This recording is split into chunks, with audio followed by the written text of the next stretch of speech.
Broadcasting live on YouTube, Facebook, and X. Here's your host, Andrew Romanella. Okay? Just get the hell out of here. Nobody cares what you think if you're not a Mets fan.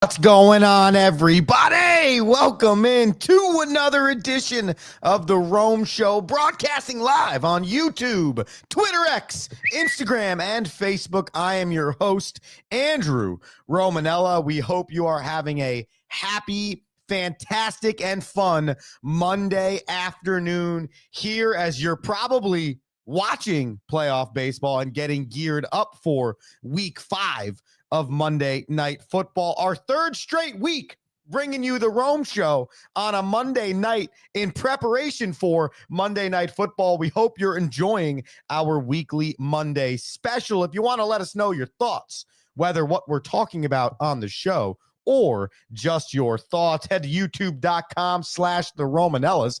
That's youtube.com/the Romanellas. Hit subscribe there, comment live during the show.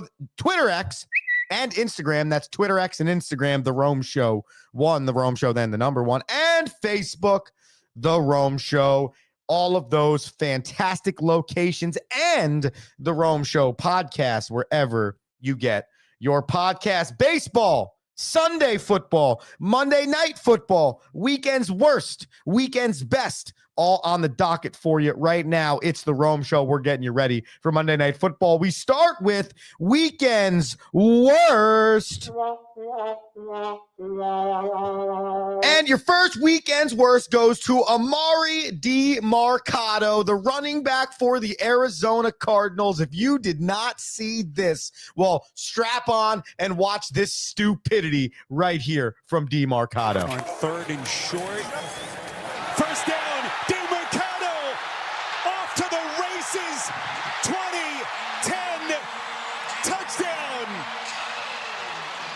And to you watching at home, it might just look like a touchdown run of nearly 70 yards, but I'm freezing the screen for you right here as you can see that DiMercato drops the football before crossing the goal line. Now it's 12:42 remaining in the fourth quarter. The Arizona Cardinals are about to go up 27-6, send the Tennessee Titans to their 5th straight loss, head to 3-2, a really respectable place to be in that difficult NFC West.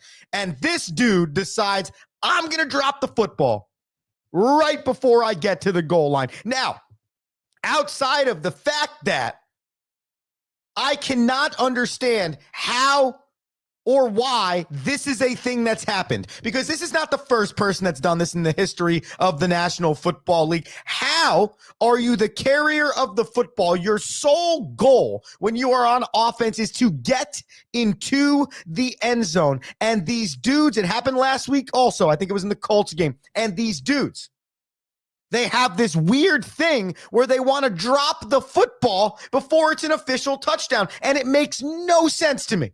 So besides the fact that DiMercato and the Cardinals got me my first loss in my survivor pool, they also gave the team arguably one of the worst losses you've ever watched, and I get it. It's 21-6 at this point. But now this touchdown, 27-6, turns into a touchback at the 35-yard line at 21-6 with nearly 13 minutes left on the clock. Run the football into the end zone. Nothing bothers me more than stupid stuff like that. Forget my pick'em pool. Forget my fantasy. Forget my bananas. That is just stupidity at its finest. And if Amari DiMercato's getting crushed today by Arizona Sports Talk, he should. And any other clown shoe, to quote Don LaGreca, that thinks that that's cool or a good decision because it just cost your team the football game and really might have cost your team long-term in the season. The first weekend's worst goes to DeMarcano. The second one's a simple one because it's the other team that had a chance at being 0-5, and they succeeded. And that is the New York Jetropolitans, who get my second weekend worst of the weekend. Here's the deal, okay? The New York Jets, with new head coach Aaron Glenn, new quarterback Justin Fields, and a completely revamped team, we all knew were not going to be great. If you came into this season thinking that the Jets were a playoff team, you're sorely mistaken. But if you also came into this team thinking that the New York Jetropolitans would be, no doubt, pretty simple to tell, the worst team in the National Football League, I think everyone would have thought you were crazy. I really do. I don't think people would have thought the Jets were a top 15 team in the league. But to think 5 weeks in, if I was to ask you 5 weeks ago, who is the one team that sits at winless after 5 weeks of play, I really do not believe anybody would have chose the New York Jetropolitans. I really don't. I don't think that's hyperbole either. I don't think that's a stretch. I think that's truth. And it is sad what is going on in the New York Jets franchise right now. And I heard a great point today. Someone was talking about the Jets like a merry-go-round. And that's exactly what it is. You change the coach, you change the GM, you change all the personnel. You start to like some of the personnel, you don't like the coach and the GM, you change the coach and the GM, they don't necessarily like the personnel. It is a ever-evolving door, merry-go-round that's never going to stop. And somehow Aaron Glenn and his staff need to figure out how to do something way different. Because I'm not going to say Robert Saleh looks like a good head coach right now. I'm not going to say Adam Gase looks like a head coach right now. But look what the boy Todd Bowles is doing in Tampa Bay. Okay? Look at what former Jets head coach Todd Bowles is doing in Tampa Bay. And you could talk to me about roster talent or no roster talent or whatever. But it seems to be that in 4 or 5 games this year for the Tampa Bay Buccaneers, that they've won or lost by 3 points, they're 4-1. That's the sign of good coaching. Baker Mayfield was playing the D-line on the scout team for the Carolina Panthers 2 years ago. And Todd Bowles has him as one of the best quarterbacks in the league. Look no farther than the mirror, New York Jets franchise. You are the weekend's worst. How about some weekend's best here for the people, huh? You're simply the best. Yeah, you are. Who's simply the best? Oh, yeah. Who is it? Oh, it's Vladimir Guerrero Jr. Watch this bomb. Baby, goodbye. Vlad Jr. strikes again. Woo-hoo! Sorry, Yankees fans. Oh, my God.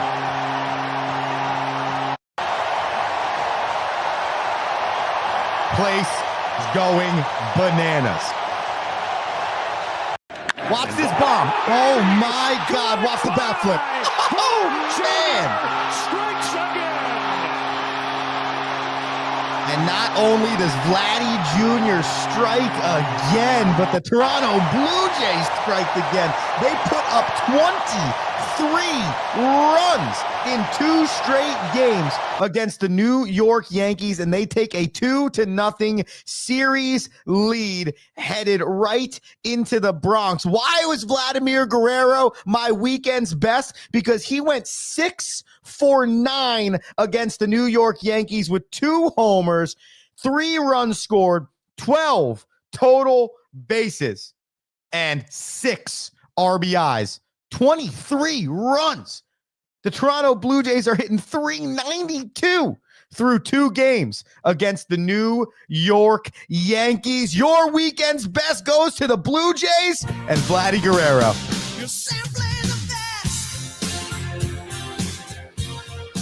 Better than all the rest. It's the Rome Show. Here we're broadcasting live on YouTube, Twitter X, Instagram, and Facebook. I'm your host, Andrew Romanella. Remember, head to youtube.com/the Romanellas or Twitter X, the Rome Show 1, or Instagram Live. And you can comment on the show. Give us your thoughts, your opinions, your vibes, whatever you want. Even if you want to tell us we stink, we're just appreciative that you listened for second. I want you to listen up real quick because we're going to go through Major League Baseball right now, and we have a 4-pack of series remaining in Major League Baseball, and we just discussed the Yankees versus the Blue Jays. That series comes back again tomorrow night in the Bronx. To finish the other AL series before we go into the NL, which is playing right now, the other AL series, which is a fantastic one, nonetheless, is the Seattle Mariners versus the Detroit Tigers. This series is tied at 1-1 after a Seattle Mariners big time victory in game number 2 to tie the series at 1-1. It was a game that saw only 2 runs through the first 7 innings, but 3 runs combined in the 8th, but none more important than the singular one scored by the Mariners to put them up 3-2. Skubal threw in this game for Detroit. He went 7, 5 hits, 2 earned. Castillo on the other side of it, that is Luis, one of the aces for the Mariners. Not an elite day, only gave up 1 hit though, 4 walks. Only 3 Ks, bullpen day after that for the Mariners. This series, along with the Yankees and the Blue Jays, returns tomorrow night, Tuesday, with the Mariners and the Tigers up first at 4:08 p.m. and the Blue Jays and the Yankees up second at 8:08 p.m. I do really like the Mariners and the Blue Jays to come out of these two based on the scenarios you have right now. I feel like the Tigers, their pitching depth is more top down, whereas the Mariners, their pitching depth is more similar through numbers. So it just feels to me like the Mariners can roll out a lot of guys that are more consistent than the top heavy Detroit Tigers. On the flip side, if you're the New York Yankees, it's a dangerous place to be right now. Because of the culture that's been created around your franchise, championship or bust. And on top of that, though the Yankees, I think, have the series against the Blue Jays in the Bronx, the Yankees are 1-8 or something like that all year in Toronto. So you got Rodon on the hill. Okay, hopefully he can throw you a gem. Going against Shane Bieber. Bieber has been really good against these New York Yankees, and during the season pitched to the tune of a 3.57 ERA. So should be a pitching duel in New York. Aaron Judge swinging the bat better, but timely hits will get you to heaven. Yankees need more of those and better starting pitching. Right now, we have 2 games going. Well, 2 games being played tonight, 1 game going on. The Phillies and the Dodgers are tied 0-0 at the end of 2 in this contest. The pitching duel for you in this one is Blake Snell versus Jesus Luzardo for the Phillies. I'll tell you what, when the Phillies had a chance to beat Shohei in game number 1, that might have been the series right there. That might have been the series because these best of 5 series are tight.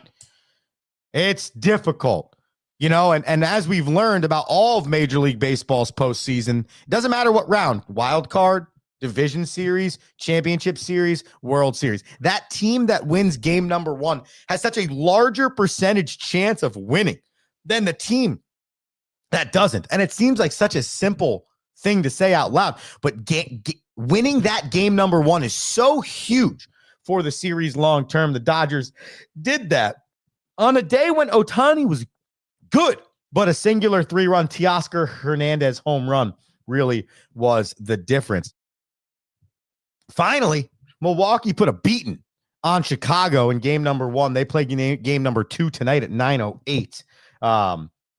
You have Shota Imanaga on the hill for the Cubs and Aaron Ashby for the Brewers. Remember, underlying fun part of this series is the fact that Craig Counsell was the manager of the Milwaukee Brewers, left the Brewers for the Chicago Cubs, and now the Brewers and their fan base have a chance for a little bit of revenge on their former manager. That's your Major League Baseball update here on the Rome Show Monday night, getting you ready for Monday Night Football, Chiefs versus Jags. We're going to take a quick commercial break. When we get back, we go Monday evening quarterback, taking you through all the games that happened on Sunday, and we finish off with our Monday Night Football predictions and previews here on the Rome Show.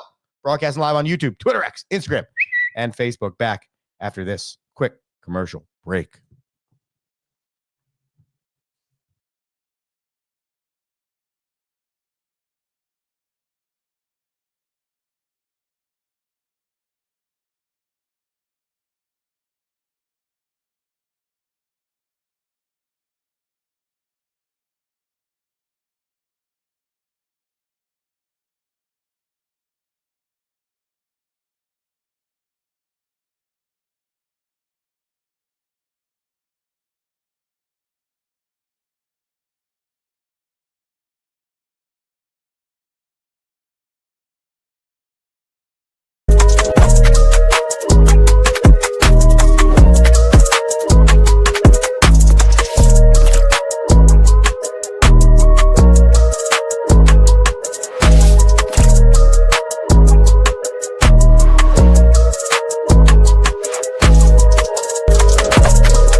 Yeah, it's the Rome Show.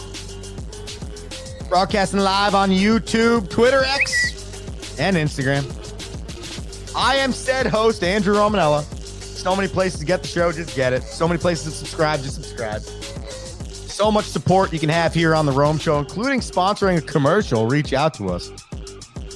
We would love for you to sponsor a commercial. First half of the show, we gave out our weekend's best, our weekend's worst. Talked about Major League Baseball playoffs, the Rome Show podcast, wherever you get your podcast if you missed any of it. Let's get into one of our favorite segments of the week. We like to call it Monday Morning Quarterback, and let's take you through Sunday's NFL action, starting across the pond in Dillon Gabriel's first start for the Cleveland Browns. Not a bad day for the rookie. However, Carson Wentz on his resurrection tour, much like Sam Darnold last year with the same Minnesota Vikings, gets the last laugh. Carson Wentz, a pass to Jordan Addison under a minute and a half left for the victory, 21-17. Wentz 25-34, 236 and 1 TD. Dillon Gabriel in his NFL debut, 19-33, 190 and 2 TDs. Also ran the ball for 5 yards on 2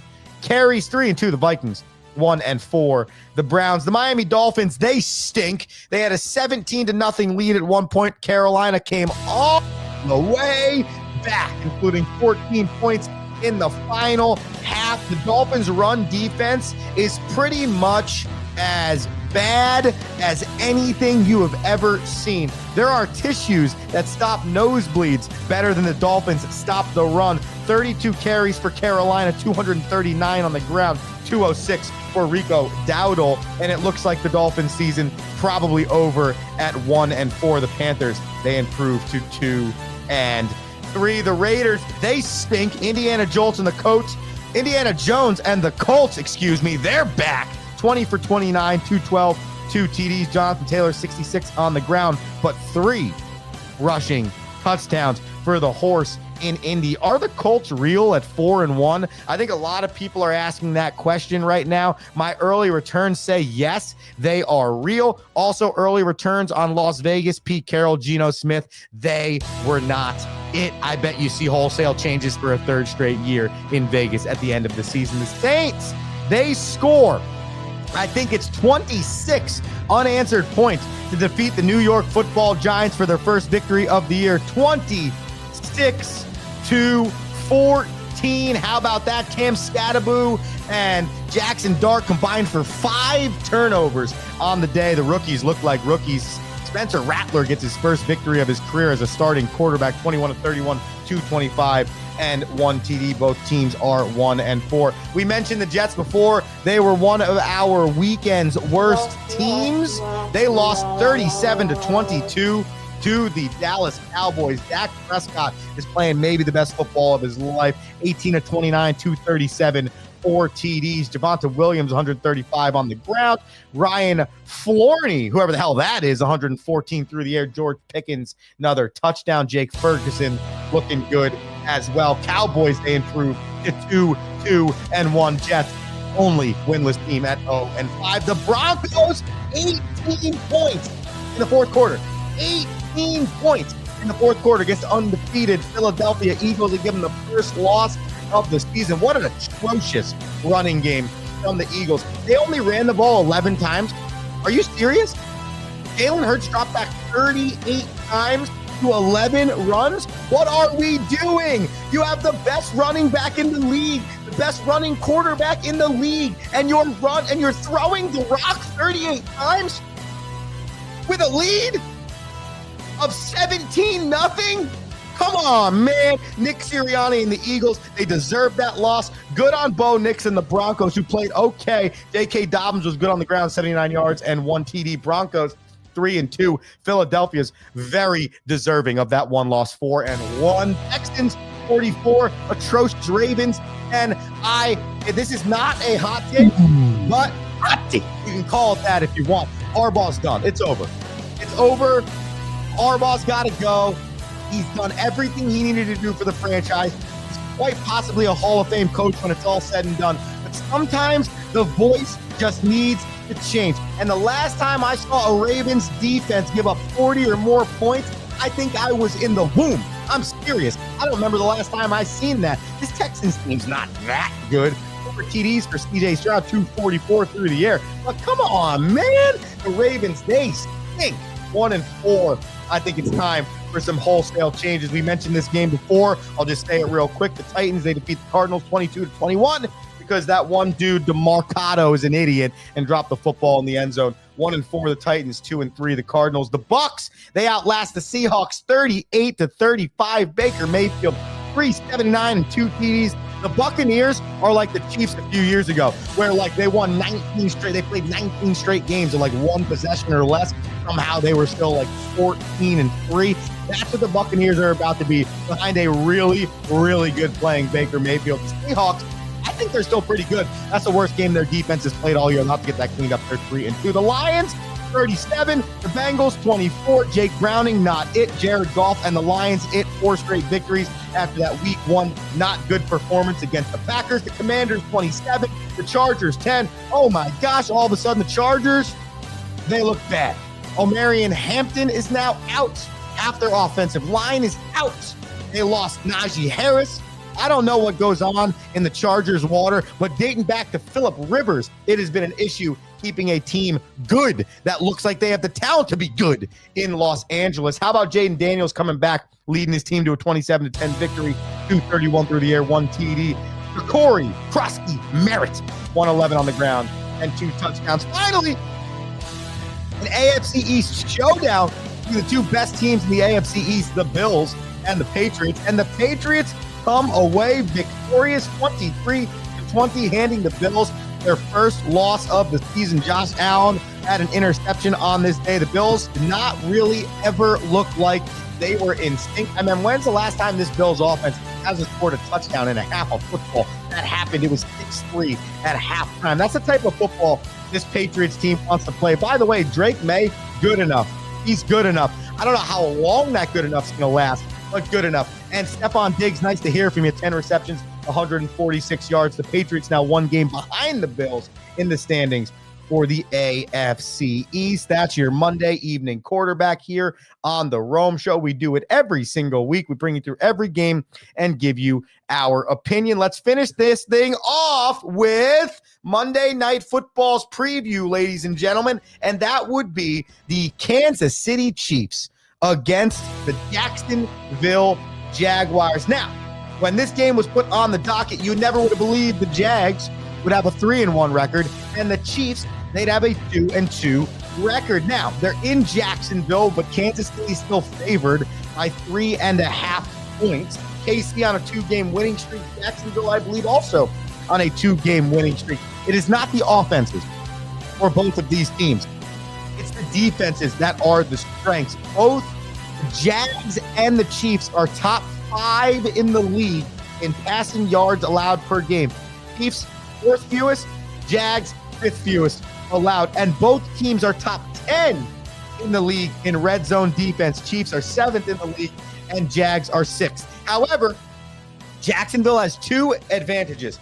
13 takeaways to 5, plus 8 in the takeaway category through 4 weeks. And on top of that, the Chiefs are not good defensively in terms of stopping the run. They've given up 118.3 rushing yards per game so far to this point. The problem there for the Chiefs is Travis Etienne is averaging 6.1 yards per rush and 394 yards total through 4 weeks on the season, 138 per game if you were counting at home for the Jacksonville Jaguars. I put all that in the blender, okay? And I see the Chiefs are favored by 3.5 on the road, and I see the over-under at 45.5. So I'm going to take the Jags at the plus 3.5.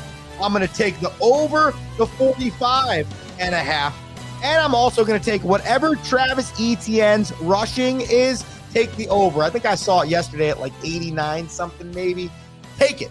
Take the over because I think the Rock is going to be run really well by the Jags tonight, and they'll be able to cover that 3.5. Ladies and gentlemen, hope you enjoyed the Rome Show today on a Monday night. We'll keep this cooking for the people as we get you ready for Monday Night Football every single week, and we give you all the latest in the sports world. Back tomorrow morning at 7 a.m., our regular time slot. Be sure to subscribe to all the locations and tell your friends because we have fun here on the Rome Show. Andrew Romanella, I'll see you tomorrow. Peace! Thank you for listening.